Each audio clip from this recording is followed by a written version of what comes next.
Hi, Gayle here again. I remember the first time I dared to share something deeply personal and vulnerable in a professional setting as a business owner. A million thoughts raced through my mind. Will I piss someone off? What if I alienate people? What if they can't handle it? What if this hunch that I'm having that this is the right thing to do is actually the wrong thing and it blows up in my face? These anxious thoughts were at odds with a deeper knowing that what I had to share mattered, even if I couldn't rationally explain why. Not only that, they were the same thoughts that kept me hiding a significant part of myself. What I didn't realize then is that this pattern of silencing, censoring, and hiding my truth and what mattered to me had actually been playing out since I was a child. At the core of these thoughts was a deeply rooted belief that if I speak my truth, I'll hurt someone. And this false belief was tied to profoundly negative experiences in my childhood that were not properly acknowledged and addressed. So sometimes this pattern would show up in subtle ways. Sometimes it showed up in obvious ways. And it often looked like things such as keeping quiet in a variety of personal and professional relationships, even though I was uncomfortable or unhappy. Refusing to challenge people's behaviors and assumptions, even when I could feel in my core that something was off, or that there was another way, or that they had stepped over the line with me somehow.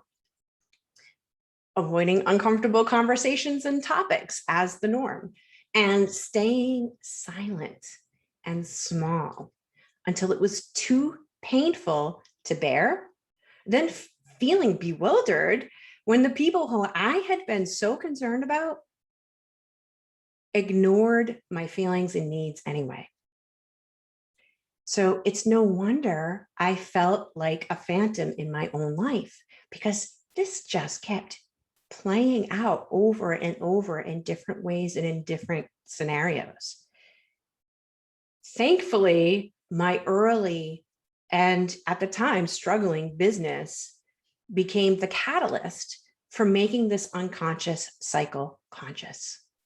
Now, there can be short-term benefits to silencing and censoring and hiding yourself for the sake of others. Like, you get to avoid conflict and uncomfortable conversations or situations. You get to look like you're put together and in control.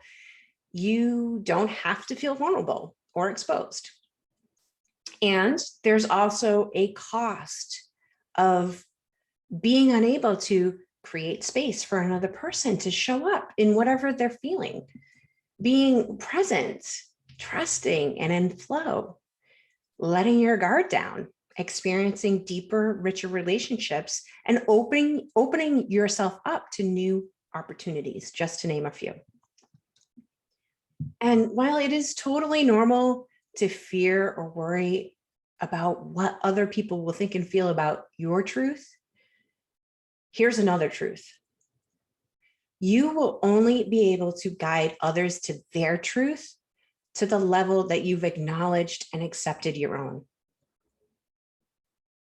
So up until this point, we were just talking about the impact to you, to me, to us individually.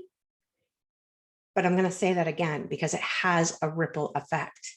You will only be able to guide others to their truth to the level that you've acknowledged and accepted your own.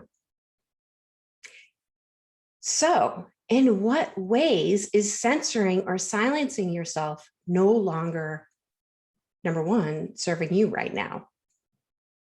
This might look like not feeling fully alive, missing out on new opportunities, being overworked and underpaid, pushing people away, feeling invisible in your field.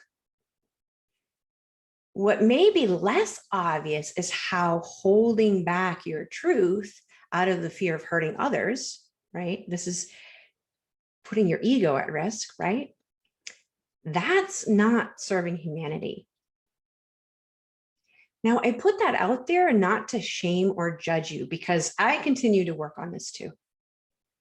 I put it out there so that you can really tune into your heart and your soul and see what feels most potent and most important to you right now. Is it more important for you to protect others by hiding what truly matters to you? Or is it more important to you to feel more confident and courageous about showing up, sharing your message passionately, and receiving whatever comes, even if it's something you don't want? It's totally your choice. If the latter is calling to you, the first step in shifting out of the shadows is to actually dive into them, to go to the root of what is keeping you out of the spotlight. Now, I've put together something special for you to help you go within and find the root of your visibility block on your own time and in the comfort of your own home. Just click the link and stay tuned, because I'm going to be diving deeper into this topic over the coming days. Talk to you soon.